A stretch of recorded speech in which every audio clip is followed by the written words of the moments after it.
자, 그러면 이제 그 동계에 있는 내용을 좀 볼게요. 동계에 있는 내용이 이제 한의중보다 훨씬 더 자세하게 돼 있어요. 요 내용은 그 강자중국사에 있는 내용을 요약한 것 같아요. 보니까 내용을 지금 보니까. 그러면 이제 좀 보면 그 455페이지에 보면요.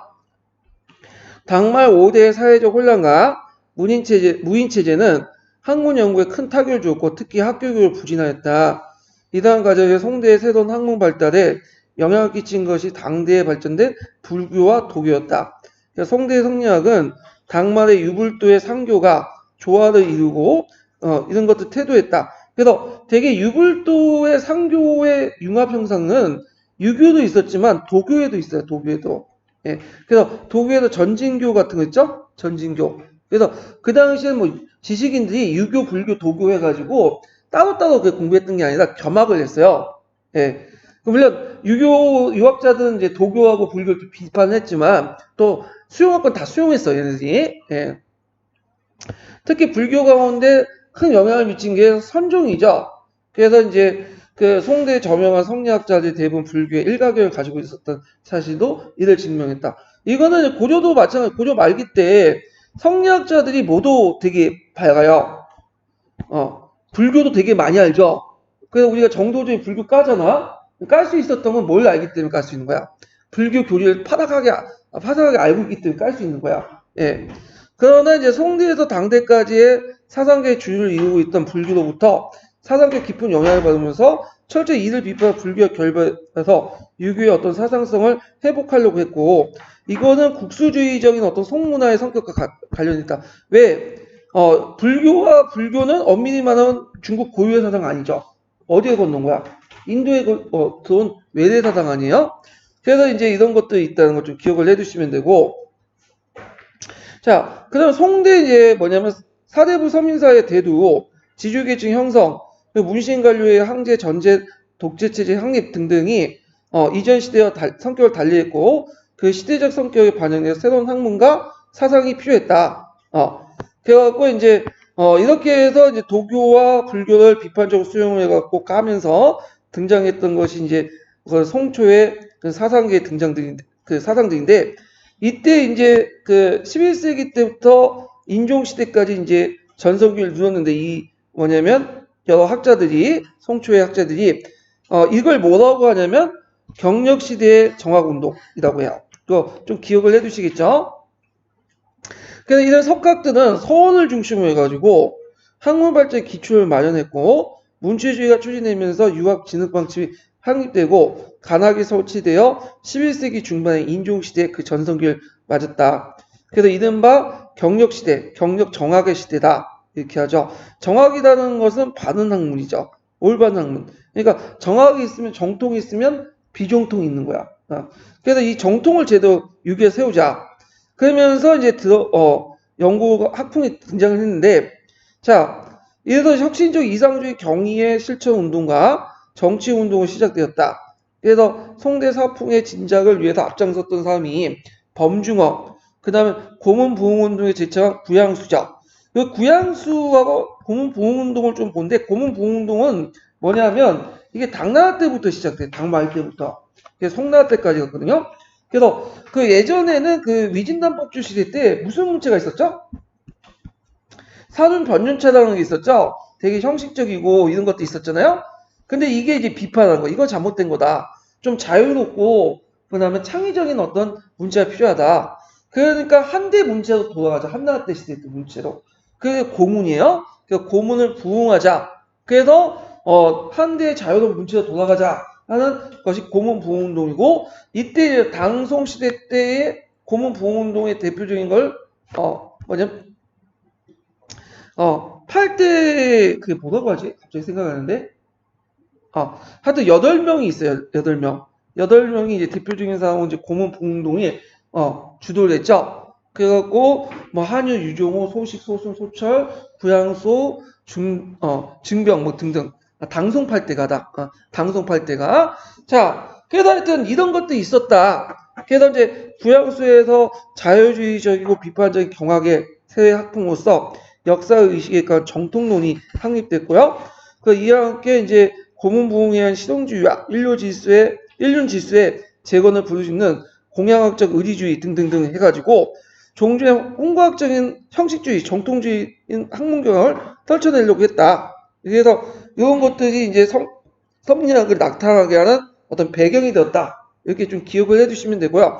그래서 요거까지는 좀 기억해. 경력 정화 운동 여기까지 좀 기억을 해두시면 될 것 같아요. 자, 그 다음에 이제 여기 보면 이제 여러 학문인데 주작의 이제 학문적 성격을 볼게요.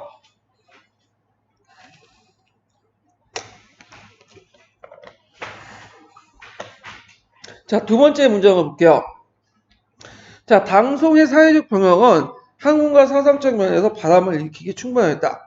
유학 사상에도 새로운 변화를 가져오게 되는데, 자, 이와 같은 경향은 당중기 한유와 그의 제자였던 이고에 의해서 시작됐고요. 불교 특히 선정의 영향을 받아서 송화고 성립되었다. 그래서 송화는 송대 사대부 서민사의 발전과 함께 정치 문화가 지니는 새로운 분위기를 배경으로 유교에 대한 자유롭고 비판적인 재해석을 위해서 주자학이 완성됐다. 그래서 송대 주자학이 가지는 학문적 성격은 유교뿐만 아니라 불교와 도교 사상을 집대성했다. 그래서 주자학은 도교와 불교 사상을 수용하여 유교 사상이 없었던 일종의 형이사학적인 우주론과 인성론을 철학적으로 발전시켜 유교의 형이사학적 경지에 끌어올리는데 그런 역할을 했다. 이는 특히 남북주와 수당시대에 거쳐서 국가 권력의 비유하여 불교와 도교는 사상계의 주도적인 역할을 했다. 그러나 도가가 반정치적 관념과 불교의 사회성과 비현실성은 지식으로부터 비판의 대상이 되어 배척되었다. 언제부터? 이게 이제 안사의 난을 계기로 통해서. 안사에 난 이후부터 사회가 흘러가는데 유교와 불교는 그거에 대해 논하지 않아. 왜냐면 이 학문 자체가 경세성 성격이 없죠. 그러다 보니까 맨날 뜨거운 같은 소리를 하고 있는 거야. 도나 찾고. 예. 그래갖고 그 유교가 이제 그걸 대신해야 된다. 근데 유교가 종전의 유학까지는 그걸 못하죠 또. 그러니까 종전의 유학과 결별하고 새로운 유학이 탄생됐는데 이게 신유학이다. 송학이라고 하는.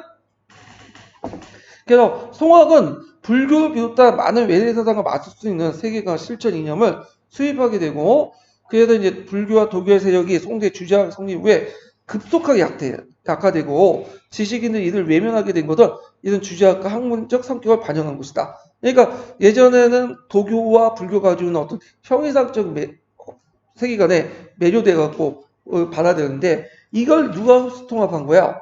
이제 송학이 흡수통합하니까 사람들이 주로 유교, 도교 이제 버리고 오히려 이제 종전에 다시 성리학으로 돌아간 거야. 유학으로 돌아간 거죠. 자, 그래서 송대 주작은 한대 경학과 크게 구분이 되는데 그건 유교 경전에 대한 인식의 차이를 비롯한다. 한대까지는 유교는 오경을 중요시했죠. 근데 주작에서는 사설을 강조해요. 왜 사설을 강조하냐? 사서에 뭐가 있기 때문에 이와 기라는 것이 이와 기.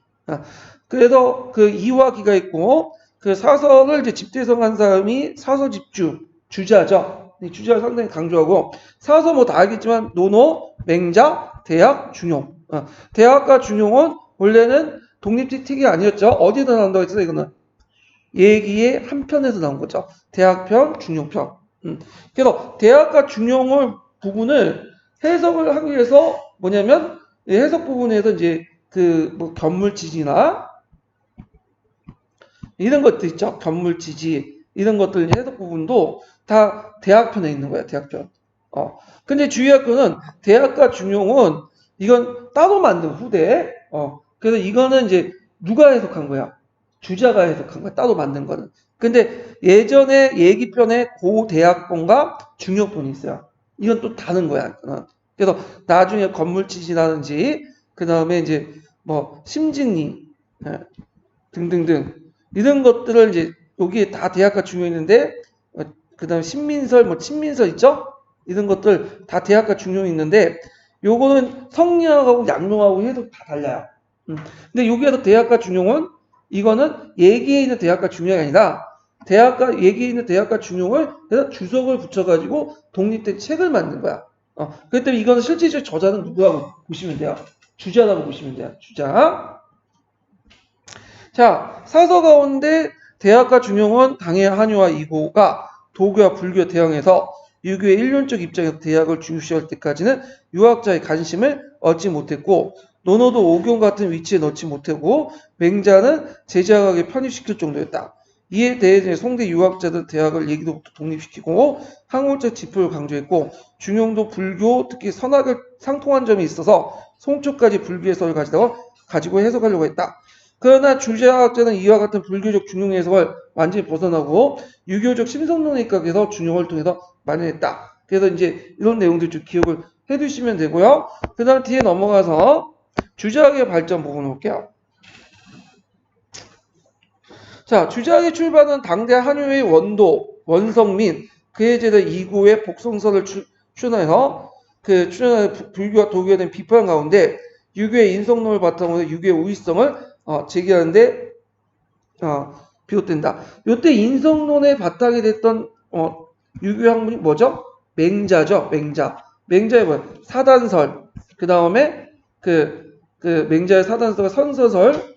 그 다음에 또 양지 양설 이런 것들이 다 이제 성리학에 들어가 있어요.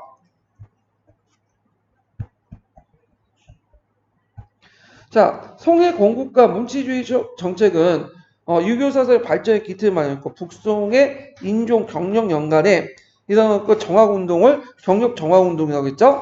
그래서 이 운동의 대표적인 사람은 이제 범중원, 호원, 송복, 구양수 있고 그래서 이제 범중원 있고 이제 근데 이거 각자 읽어보세요. 이거는 예. 그래서 경력 정학운동만 좀 기억을 해두시면 되고 자, 그 다음에 이제 여기에서 이제 유학의 새로운 본격적인 시도한 첫 번째 학자가 누구냐면 주돈이라는 사람이야. 주돈이라는 사람은 쓴 책이 태국도설이라는 책이죠.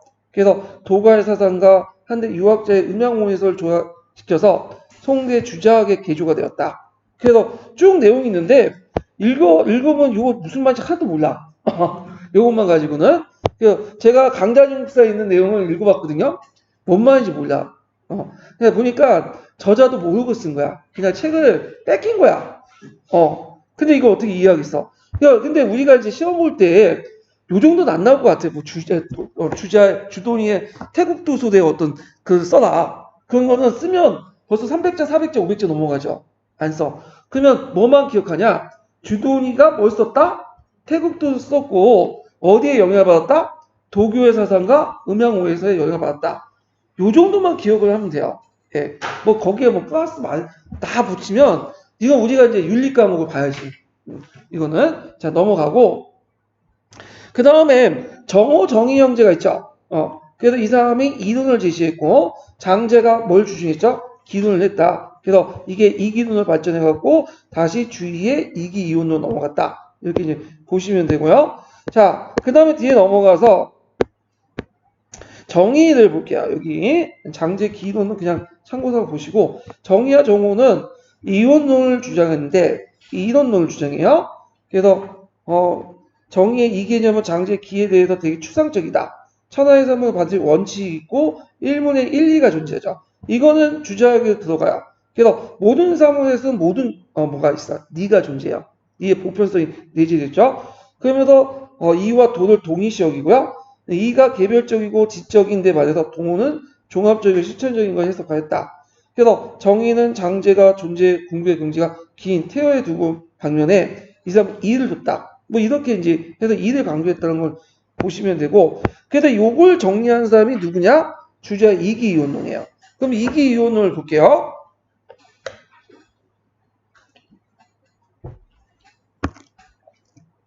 자, 주돈이는 태국도서에 의해서 도가의 허무사상을 극복한 주자의 우주론과 존재론을 장제의 기이론을 거쳐서 형상적 세계에 대한 이론을 수입하고 나서 그 다음에 정의, 정의, 이론을 통해서 형이상적 관점을 발전했죠. 그래서 여기에서 이제 이와 기를 보면 일단은 여기 나중에 설명해. 자, 남성시대 주의는 이를 바탕으로 도교와 불교의 신비적이고 종교적 세계를 완전히 결별하고 이기 이원론이라는 주장을 대승했다. 주장은 이와 기가 관계돼서 이가 없는 기는 없고 역시 기가 없는 이가 없다. 그러나 이가 있으면 기가 있으니 이가 근본이고 기는 부수적이다 했다. 따라서 이 사람은 이와 기 중에 어디를 더 강조했을까요? 이를 강조했어. 이를. 따라서 이기는 사물 가운데 불가분의 관계를 갖고 존재하며 이기는 성질상 구분되며 갇히면서 이와 근본적인 반대했다. 그래서 이걸 이제 이와 기대 설명하는 가운데 이기 불상이 이기 불상자 이런 식으로 얘기했죠. 근데 이게 이제 어디 측면을 강조할 거에 따라서 후대학자들 해석이 또 달라. 자, 하여튼 주자의 이기 이원론은 그 자체만으로 볼 때 우주론이며 존재론이다. 그러나 주자의 주된 관심은 우주의 자연이 아니라 인간의 심성과 사회 질서, 인륜 질서이다. 만약 주자학자들이 이기의 철학에서 우주와 자연계의 주된 대상으로 연구를 진행했다면 중국에서 과학적 사고와 방법론적 형성이 가능하고 후대 사상의 방향이 달랐을 거야. 왜 그러냐면, 자, 이거는 계몽주의, 합리주의하고 똑같아요. 합리주의하고 가끔 보면 그 주자학 있죠. 성리학. 이거 비슷해. 왜 비슷하겠어요? 합리주의에서는 뭔가 법칙이 있다고 했죠. 법칙. 근데 주자학도 뭐가 있어? 보편적 리가 있죠. 법칙은 법칙과 리는 비슷해. 근데 합리주의 법칙은 어디에 적용되죠? 과학적 세계관이잖아요. 과학적 법칙이나 이런 것들 추구하는 데 있잖아요. 근데 주자학의 리가는 어디에 법칙을 추구하는데? 심성론. 그 다음에 뭐 인륜 질서 이런 데 있어. 그러니까 출발은 비슷한 사고방식을 했지만 뭐냐면 뭐가 다른 거야? 방향이 다른 거야. 근데 만약에 주자학에서 뭐 심성론이니 인성론 인륜 질서이니 뭐 이런 거보다는 과학적인 사고방식에 더 물질적인 부분 방법에 관심이었으면 어떻게 했어요? 자연세계 법칙을 발견하려고 되게 노력하고 이것이 이제 근대과학을 이끌어낼 수 있는데 이게 안 됐던 거죠. 네. 이런 것들 좀 기억을 해두시면 돼요.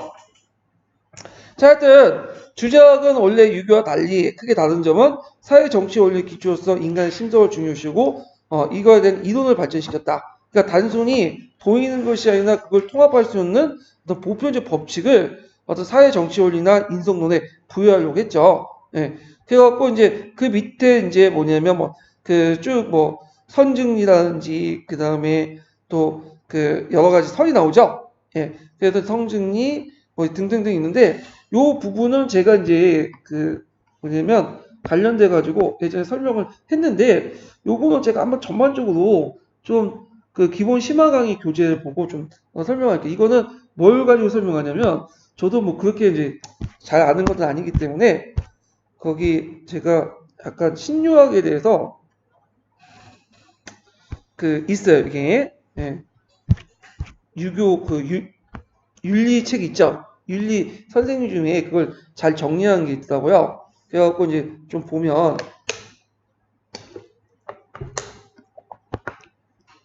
그래서 신유학은 이유와 기를 가지고 모든 걸 설명하죠. 그래갖고 뭘 심성론도 설명하고 정통론도 설명하고 명분론도 설명하고 예, 다 설명해. 그래서 하나를 묶은 거야 종합적으로 이렇게. 예. 그러면 이제 보면 요게 이제 유학 중흥의 노력을 주자학이 종합해서 성리학을 만들었는데 유학의 철학적 책이야. 그래서 기본적인 바탕에 있던 게 맹자의 선서사 사단 논리죠. 도학제 성증유설. 그래서 우주론은 이기론을 가지고 어떻게냐. 그래서 그 이유와 기를 가지고 그 그 형이삭적인 것들 설명하지. 이게 우주론이에요. 그래서 이걸 심성론을 설명한 명분론, 정통론 또는 수양론 이렇게 이제 다 설명을 하는 거야. 얘네들이. 그래갖고 심성론 보면 아이고 어디에 니가 내재 있죠? 성에 니가 내재 있죠? 그래서 인간의 마음이라는 게 성과 뭘로 나눴었어요? 성과 아이고 저기네 이게 왜 왔다 갔다 해? 성과 정으로 성과 그 뭐냐면 정으로 나누죠. 근데 성에 니가 내재돼 있고 정에 뭐가 내재 있죠? 기가 내재 있고. 자, 니는 본연지성이야. 본연지성이고 이고 사단에 속하죠. 예. 근데 기지지성 기에 속하죠. 실정에 속하죠. 예. 그래서 이제 사단은 순서 무역이고 가성가학이죠. 그래서 이제 사단을 잘 발휘하고 기가 청해서 사단을 잘 발휘한 사람은 뭐가 되는 거죠? 성인이 되는 거고. 기가 탁해서 원래 가지고 있는 사단을 잘 발휘하지 못한 사람은 뭐가 되는 거야? 이건 범인이 되는 거야. 그럼 성인은 범인을 가만히 내버두면 안 되죠. 뭐가 되는 거야? 얘는 그 교화를 시켜야지. 근데 이제 성리학에는 되게 웃긴 게 이게 신분적 질서와 연결돼 있어요. 그래서 성인인 사대부가 범인인 일반 사람들은 태어날 때부터 그 존재가 다르잖아. 그래서 성인인 사대부는 범인이 지배하는 건 당연하다. 왜? 윤리적으로 누가 더 뛰어난 거야? 성인이 사대부가 뛰어난 거야. 근데 사대부는 가만히 있으면 안 되겠죠. 사대부 의무가 뭐야? 치자로서 의무로서 범인을 먼저 교화를 시켜줘야 돼. 이게 이제 이미 다른 거죠. 근데 양명학은 이게 출발선이 뭐냐면 양명 태어날 때부터 모든 사람이 양지를 가지고 있어. 그러니까 신분적인 차별을 인정하는 거야, 안 하는 거야? 인정 안 하는 거야. 예, 이런 것도 좀 차이가 있어요. 그러면 여기에서 범인의 성인을 이렇게 교화를 시키고 하려면 수양을 해야겠죠. 그래서 도덕적 실천 원리가 필요한데 이게 뭐냐면 거경 국리예요. 예, 그래서 거경은 종양설차 태도를 얘기하는 거고 국리는 아까 말한 것처럼 상문의 이치를 파악하는 거죠. 그래서 이제 이러면서 이제 이제 수양이 되는 거죠. 자신 내면의 수양이 되는데 문제는 자신의 수양을 밖으로 내보내야 될 거냐. 내가 얼마나 이제 수양을 잘했는가를 보여줘야 될 거 아니에요. 그럼 뭘 필요해? 예를 수행해야 돼. 예. 그러니까 예를 잘 수행한 사람이 꼭 자기 수양이 잘 돼 있는 사람이야. 그렇기 때문에 송나라, 명나라, 조선이나 성리학을 내세웠던 국가는 항상 뭐가 나오냐면 예송 논쟁이 나와. 예. 그냥 우리 볼 때 쓸데없는 거에 논쟁을 하죠. 뭐 복식이 몇 년이고 복식이. 왜냐면 예를 잘 수행한 사람은 뭐냐면 수양을 잘한 사람이고 성인 군자라는 걸 알려주기 위한 거야. 자, 그래서 이 예송 논쟁이 되게 중요한 거예요. 근데 문제는 예법만 강조하다 보니까 나중에 어떻게 되냐? 이제 자기 수양은 상관없어. 그러니까 눈에 보이는 예법만 잘 수행하면 뭐가 되는 거야? 자기 수양을 잘 닦는 거야. 그래서 점점 형식화되고 어떻게 된다? 교조화되는 거죠. 그래서 이거에 반대해서 나타난 게 양명학이죠. 양명학은 눈에 보이는 예송을 예법을 잘 수행하기보다는 내 마음이 중요하다. 그래서 양지를 타고난 양지를 수양을 통해서 깨닫는 게 중요하지 뭘 앞에서 보이는 게 중요하냐. 그래서 남원도 객관적 평가보다는 내가 그게 만족하면 대장구가 되고 성이 되는 거다. 여기 주장이에요. 그래서 앞에 것을 객관적 육심주의, 여기는 주관적 육심주의가 그것이죠. 예. 그래서 이제 이런 것도 있는데, 물론 그것도 문제가 있어요. 그래서 이건 나중에 얘기하고, 그래서 경세론을 받아들였다. 그래서 정치, 사회, 경제 원리인데, 성리학하면 맨날 도덕 윤리만 강조하는 거 하지만, 경세적 성격도 있어요. 근데 상대적으로 도덕 윤리를 강조하는 거야. 이건 좀 뒤에 얘기할게요. 자, 그래서 이런 식으로 해서 성리학을 이제 볼 수가 있다. 그 성리학은 또 대의관계나 이런 것들 다 적용이 돼요. 정통론이야. 자, 예를 들어갖고 명분론이나 정통론 있죠. 그래서 정통은 뭘까요? 우주의 보편적인 니를 잘 발현하는 거죠. 이게 정통론이고 우주의 보편적인 니를 반영하지 못하고 기가 탁해서 발현되지 못한 건 비정통이야. 그러면 역사는 뭘 바탕으로? 정통을 바탕으로. 그래서 뭐가 나왔다? 촉한 정통이 나왔던 거야. 명분론이나 외교관계도 마찬가지야. 대의관계에서 오랑캐는 이가 잘 발현되지 못하는 뭐예요? 그 기의 존재죠. 그러니까 이가 발현되지 못한 존재죠. 근데 중화는 뭐죠? 이가 발현된 존재야. 결국엔 중화가 뭐냐면 그 오랑캐 무찔린다. 이게 첫째가 뭐다? 성리학은 상당히 국수적인 성격을 갖고 있는 거야. 그 내부 안에서. 자, 그래서 이런 내용들 좀 같이 기억을 해 두시고요. 그러면 여기에서 이제 좀 볼 게 뭐냐면 그 유학의 발전 과정을 좀 볼게요. 유학의 발전 과정.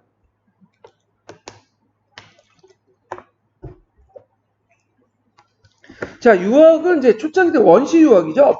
원시 유학은 이제 그 누구? 공자, 맹자, 뭐 순자 이런 사람들이 원시 유학이죠. 그래서 이제 일종의 줄기세포 같은 역할을 해요. 네, 후대 그 유학에. 근데 이제 나중에 이제 훈구학과 도덕 윤리 강조하는 이런 것들을 등장해. 훈구학은 두 개 계열로 나는데 물론 고문학파가 이제 중심이지만 현실지향적인 근문학파 이거는 경세적 성격을 갖고 있어. 현실 문제를 해결하는 거야. 왜? 미연대의라는 말로 그래서 그 밑에 있는 숨어있는 의도 이런 걸 해석하는 거죠. 현실 문제를 해석하죠. 물론 이제 참이설 같이 좀 나쁜 방향으로 떨어져 나간 것도 있겠지만 하여튼 이런 경향이 근문학파, 왕왕성, 영가학파, 경세실용학파 이거 넘어가요. 예, 공양하고 이렇게 넘어가는 한 줄기가 있고요. 자꾸 해석만 강조하는 파가 있어. 이게 이제 훈구파가 고문학파, 훈구학의 대부분 이제 뭐냐면 훈구관이나 훈고와요. 예, 훈고학이 연결되고 고중학과 연결되죠. 그래서 이렇게 있고 여기에서 이제 경세실용학파에서 이제 이거 명발 청초대죠. 얘네들 중에 실사구실과 경세치용적인 성격이 있어요. 둘이. 그 중에 경세치용을 버리고 뭘로 넘어갔죠? 실사구실 증명을 받은 게 고중학이에요. 예. 그거 뭐 때문에 그런 거야? 문자의 옥 때문에 그러죠? 그러다가 청나라 말기 때 대내적 문제가 처해지니까 이제 고중학 가지고 문제 해결 안 되죠. 그러니까 경세치용이 죽었던 경세치용이 다시 부활됐어. 이게 뭐가요? 공양학파죠. 네. 그래서 이런 경세적인 어떤 성격을 띠고 있다는 거. 그다음에 또 한 부류가 이렇게 작구 주석 같은 어떤 고중적인 방법 이렇게 연결됐다는 거 기억을 해두시고 그다음 홍보학과는 이제 기본적으로 고문학파에 속하지만 모두 짬 약간 있다고 했죠. 근문학파적 성격도 있다고 했죠. 그러면 도덕윤리를 강조하는 거. 특히 우리나라 유학은 요걸 강조해. 도덕윤리. 그래서 지금도 보니까 뭐 익명 게시판 가지고 보니까 뭐 도덕윤리 따지는 사람도 있는데 참 이렇게 주자학의 영향이 되게 커요. 예. 자, 그래서 이제 도덕윤리는 강조한 파면 주자학과 유학학. 이 육강학인데 주자학, 육강학 이렇게 있는데 육강학이 아니라 이건 이거 잘못했는데 양명학이죠. 양명학이 아니라 맞아. 제가 말을 잘못했어요. 주자학과 육강학이고 요걸 합쳐서 다 성리학이란 범죄 들어가는 거죠. 육강학은 뭐와 뭐죠? 육구형과 왕양명 학년을 말하는 거죠. 육구형과 왕양명 공통적으로 뭘 강조하죠? 심증리, 양지 이런 것들을 강조하는 거죠. 그래서 이제 주자학과 육강학 같은 걸 다 성리학을 하는데 도구와 성적에 영향을 받고 도덕 윤리적 측면을 되게 강조했다. 이렇게 기억을 해두시면 돼요. 근데 주의할 것은 성리학이라고 해서 도덕 윤리만 강조하냐? 그건 아니에요. 그 안에서도 경세적 성격도 있어요. 다만 경세적 성격보다는 뭐가 강조한다? 도덕 윤리를 하는 거고. 그 주의할 것은 뭐 공양학파, 뭐 고중학파 해갖고 이렇게 분류하였지만 이건 도식적인 분류고요.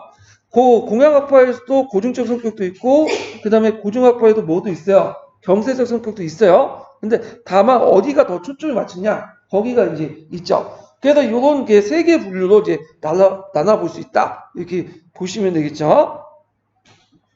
자, 그래서 이제 이런 식으로 이제 좀 기억을 해두시고 그러면 여기에서 이제 읽어보진 않겠지만 잠깐 주작 넘어가기 전에 그 주작에 비해서 좀 알려지지 않았지만 그 남송시대 때 학문이 있어요. 이게 육구연이죠, 육구연. 자, 육구연은 성직례를 반대해서 뭘 했다? 심직례를 주장했고, 이기 일원론 양지도를 주장해요. 이것은 누구한테 영향을 주냐면, 그 명나라 때 왕양명에 영향을 주죠. 그래서 그 육구연의 육자와 왕양명의 왕자를 따서 이걸 뭐라고 한다? 육왕학이라고 하죠. 예. 그 다음 경세사공주의인데 경세사공주의는 뭐와 관련되냐면 이 영가학파와 관련돼 있어요. 예. 이거는 송나라 때 학문이야. 그러니까 우리가 송나라 때 하면 맨날 윤리, 도덕 뭐 그런 것만 찾는 건지 아는데 여기 안에서도 경세주의 성품이 있어요. 왕왕성이나 뭐 이런 영가학파. 그래서 이 사람은 심성의 수양보다는 국가 경영이나 민생 강점을 강조해. 경세론적 입장을. 그래서 영가학파에 있는 사람인데 거기 직랑이나 설계석, 서적 이런 사람들이야. 그래서 종전의 어떤 이기이론이니 뭐 태극도설이니 그런 것도 다 비판해. 다 형이사학적이고 현실 문제를 전혀 해결하지 못한다. 그러면서 현실 문제에 관심 있는 그런 사람들이 영가학파, 사공주의 뭐 이렇게 불렸던 사람들이에요. 자, 그래서 요것도 이제 같이 기억을 해두시면 될 것 같아요. 그래서 남송 때 등장한 학파인데 상대적으로 좀 부각은 안 됐지만 이건 경세적 성격도 같이 지니고 있다. 그런 학파도 등장했다. 그리고 성리학은 뭐냐면 주자의 성리학은 윤리 도덕적 측면 강조했지만 그렇다고 경세 성격 아예 없었던 건 아니다. 이렇게 같이 기억을 해두시면 될 것 같아요. 자, 그럼 다시 이제 들어가서 자, 주자학은 이제 동계 들어가서 주자학은 궁극적으로 개인의 도덕과 사회 질서의 수립을 목표로 하는 강한 실천성을 지니고 있다. 그러므로 이러한 도덕적 실천주의는 주자학 내의 핵심적 위치를 차지하고 있고 주자학 이후에 중국 사상은 주로 도덕적 실천 방법에 문제를 삼고 있다. 그러니까 유교의 한 면만 강조하고 있는 거죠. 주자학은 도덕적 실천 방법으로서 먼저 이를 인식한 다음에 그 실천을 강조한 국립, 건물 취지를 올바른 인식에 대해서 거경유에서 덕성을 함량하고 그걸 바탕으로 해서 국리를 한다. 그래서 거경 단계에서 소학을 강조하고 국리 단계에서 뭘 강조하죠? 대학을 강조하죠. 뭐 이런 것들 이제 좀 기억을 해두시면 될 것 같아요. 그리고 주자학은 항상 그랬지만 대의 명분을 되게 강조해. 대의 명분, 정통성. 지금도 우리 되게 강조하잖아. 대의 명분, 정통성. 항상 명분과 정통. 그게 다 성리학의 영향을 받은 거예요. 그래서 이제 정통성과 군신의 의리, 대의 명분에 정통해야 된다. 이렇게 이제 좀 기억을 해두시고, 자, 주자학은 나중에 명대의 간학으로 차용되면서 정치 교육의 기본 인연이 됐고, 한국, 일본 같은 주변 국가들에 큰 영향을 줬다. 예. 특히 한국 같은 경우에 주자학 중에 뭐가 발달되냐면 심성론 쪽이 더 발달됐어요. 예, 심성론. 그다음 일본 같은 경우에 뭐가 발달됐죠? 상하 전분의 리, 상하 질서 이론, 위계 질서 이런 것들을 강조해. 왜냐면 그 일본사 할 때 다시 얘기했지만 일본 같은 경우에 항상 쿠데타 일어나고 반란이 일어나고 하극상이 일어났잖아요. 전국시대 때. 그러니까 에도 시대 때는 딱 들어오니까 상하 질서의 기율을 똑바로 잡아야 되겠다. 그러다 보니까 이걸 성리학을 통해서 이용을 한 거야. 주자학을 통해서. 자, 그러면 주자학에 대한 비판도 그 당대에 있었어요. 아까 말한 육구형 같은 사람이 있고, 그 다음에 경제 사공학파 있죠? 이런 것도 좀 같이 기억을 해두시고, 자세한 내용은 각자 읽어보세요, 이거는요. 예. 자, 그래가지고 이제 있고, 그 당시에 또 뭐냐면, 그 송나라 때 보면서 불교와 뭐냐면 상대적 도교가 쇠퇴했다. 그래서 이제 이때부터는 이제 성리학이 다시 부각되면서 이제 지식인들이 성리학을 공부를 하게 되고 불교와 도교가 점점 쇠퇴를 했는데 다만 여기에서 좀 눈여겨볼 게 뭐냐면 쭉 넘어가서 그 당시에 성종 때 대표적인 불교가 뭐였냐면 성종이었어요. 이건 좀 기억을 했어요. 예, 성종이었고 그래갖고 이제 연불결사 같은 것들 조직을 했다. 그래서 우리가 결사운동 아시죠? 결사운동. 이 결사운동이 우리나라에서 처음 한 게 아니에요. 언제 했냐면 이미 당송시대 때 다 했던 거야. 건너온 거야. 그래서 당송시대 마찬가지로 불교가 너무 타락해지고 세속화되니까 야, 안 되겠다. 그 불교를 좀 정화시키겠다. 이런 운동이 결사운동이고요. 이런 것들이 다시 이제 어디든 고려시대 때 넘어온 것 같고 이제 다시 들어오게 된 거죠. 이런 것도 이제 같이 기억을 해두시면 될 것 같고 그 다음에 도교 같은 경우에는 특징이 뭐냐면 이제 이때 도교, 송나라 때 도교는 점점 이제 뭐냐면 유불도가 합쳐지기 시작해요. 그리고 주술적인 성격보다는 이론적인 성격이 바뀌어요. 이걸 그래서 이제 나름대로 이제 이론적인 성격이 있고 대표적인 이제 종교가 뭐냐면 전진교죠. 전진교. 부처기가 만든 부처기가 만든 전진교. 그러니까 이 유교 그 도교를 종전의 도교와 달리 이걸 신도교라고 하죠. 신도교. 요 정도만 기억을 해두시면 될 것 같아요. 자, 그 다음에 이제 뭐 송대 문학의 특징들 좀 한번 보면 뭐 당송 8대가 있는데 아까 이제 송대 고문부흥의 추세에 맞춰 형식에 지우친 율문이나 시문보다 강경한 자유 그 뭐냐면 문체가 발달됐고요. 고문은 한대 산문체로서 남북조의 운문체나 당대 시문체 같이 구절과 글자 수에 운을 맞추지 않고 자유롭게 표현된 문자를 말한다. 그래서 구양수, 진공, 왕수, 소순, 소시, 소철 등등 그리고 당나라 한유와 요중을 합쳐서 당송 8대가라고 한다. 그래서 이제 있고요. 그 다음 5대에 발달된 서민문학 중에 제일 발달된 사, 시곡, 소설인데 그 중에 제일 발달된 건 뭐예요? 사요, 사. 사가 발달됐다.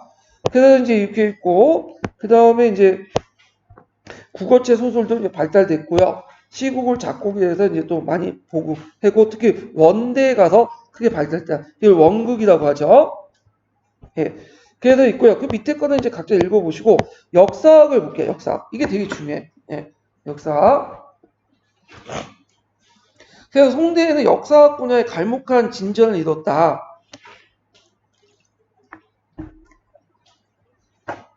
서민사회와 문신관료체제 확립으로 역사에 대한 깊은 통찰력을 갖게 되었다. 그 위에 유학의 발전과 함께 항제 독재 체제에 대한 정통성과 군신의 명분과 의리를 강조한 춘추학이 역사가 발전에 큰 자극이 됐죠. 그러니까 성리학의 영향을 항상 정통성과 명분, 의리 이런 것들을 되게 강조해요. 성리학의 키워드죠. 성리학 사관에. 자, 그래서 이제 구양수는 신당사 신오대사를 이렇게 이제 고쳐서 공을 고쳐서 썼고 군신의 의리관계 요점을 뒀고요.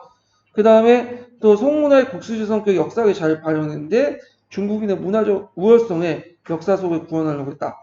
이건 뭐냐? 중국이 그때 송나라가 자존감이 떨어졌기 때문에. 그러니까 자존감이 떨어지니까 자기의 어떤 중화의식이나 자부심을 어디에 투영해갖고 역사를 통해서 좀 약간 극복하려고 하는 거죠. 그러니까 쉽게 말하면 정신 승리한 거야. 정신 승리. 현실은 제대로 못하는데 이 역사를 통해서 명분 찾고 의리 찾고 그런 과정에서 이제 그 역사가 발전됐다 이렇게 보시면 돼요. 자, 시험 문제 자주 나온 것이 뭐냐면 사마강이죠. 사마강의 자치통감 이거 외워두세요.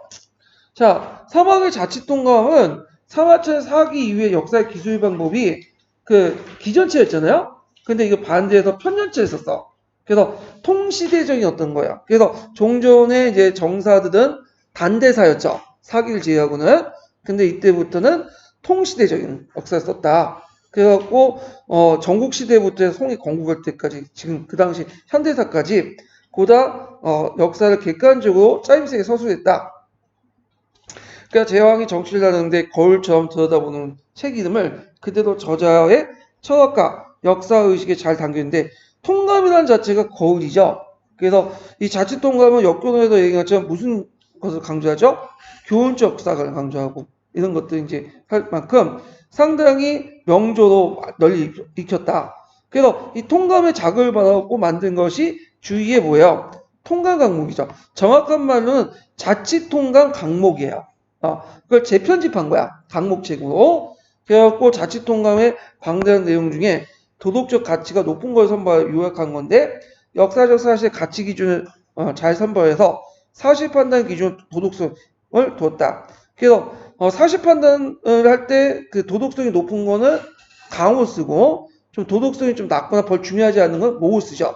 그래서 이렇게 해서 강목책이라는 걸 새로운 제시했고 그다음 예전에 시험 문제 나온 것이 원추와 관련된 건데 원추가 통감 기사본말 있죠. 이것도 마찬가지 자치통감을 재편집한 거야. 뭘로? 기사본말지로. 기사본말체는 뭘 중심으로 한 거죠? 사건을 중심하죠. 최초의 기사본말체가 원추의 통감 기사본말체예요. 예. 그래서 이것도 좀 기억을 해두셔야 되고요. 그래서 이제 이렇게 해서 있고 제도사로서는 당나라의 두부의 통전과 정주의 통지, 마달님의 문헌통고, 삼통이라고 하죠. 그래서 요번에 통지 예전에 나왔죠. 이 통지가 이렇게 딱 한마디 없는 것도 있어. 그냥 나머지 자세한 건 안 나와. 예. 그래서 이제 이거 틀리려고 낸 문제인데.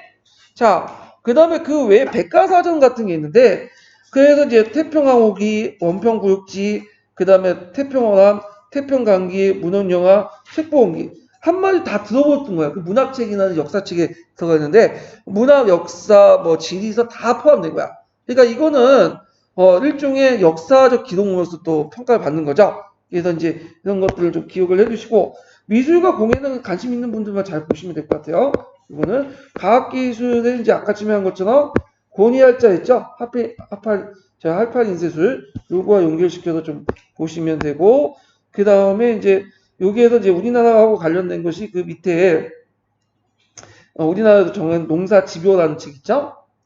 이런 책도 있고 그 다음에 이제 종이가 이제 발달됐다 제지 기술이 이런 것들 있고 그 다음에 뒤에 넘어가서 하약이 발명된다. 그래서 하약을 많이 사용했다. 이런 것도 이제 보고 하약은 주로 이제 유목민족들하고 싸울 때 많이 했어요. 그래서 금가 전쟁이라든지 이런 데에서 하는데 왜 그러냐면 하약 같은 경우에는 이제 그 유목민족 바로 앞에 전에 먼 거리에서 원거리 발사체를 써가지고 물리치는 데 주 목적이 있죠. 그래서 우리나라도 외국과 싸울 때 이제 했잖아요. 그러다 보니까 송나라 때 유목민족하고 싸울 때 이들은 이제 하약을 했지만 아직까지는 하약이 너무 발달하지 못했기 때문에 이게 쟁기는 시기고 발사 속도가 느리기 때문에 큰 도움은 안 됐지만 나중에 유목민족들이 몰락한 주요 배경이 이 하약 무기가 발달됐기 때문에 그래서 18세기, 19세기 기점을 해갖고 예전에 잘 나갔던 그 유목민족들이 다 되게 몰락했잖아. 왜 몰락했냐면 이때부터 총포효가 발달됐기 때문에 그냥 유목민족 말다고 달려오면 총알로 갈구면 끝나는 거예요. 네. 그래서 이제 하여튼 그래서 이제 이게 화약 무기가 이제 사용됐고 중국에서 발명된 화약은 13세기 때 이슬람을 공유해서 십자군에서 유럽을 전파됐고 요거에 관련돼 갖고 이제 예전에 서양에서 관련돼서 나왔죠. 그러면서 어떤 계급이 몰락했죠? 기사 계급이 몰락했다. 이런 것들이 이제 아주 쉽게 나올 때 시험 문제 나왔다는 거 좀 기억을 해두시면 되고요. 그 다음에 이제 여기 밑에 보시면 철 생산 방식에서 이미 획기적인 게 있어. 철 생산 방식에서 코코스를 이용했다.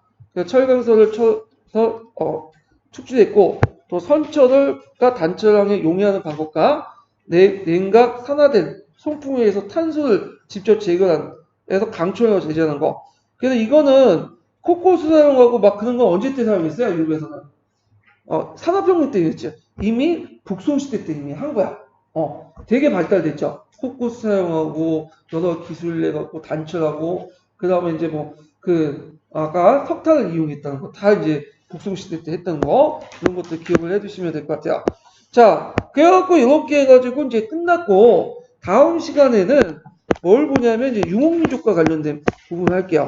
유목민족들 이제 보고 그다음 정보광조 이런 것들 보고 이제 할게요. 자, 오늘 수고하셨습니다. 감사합니다.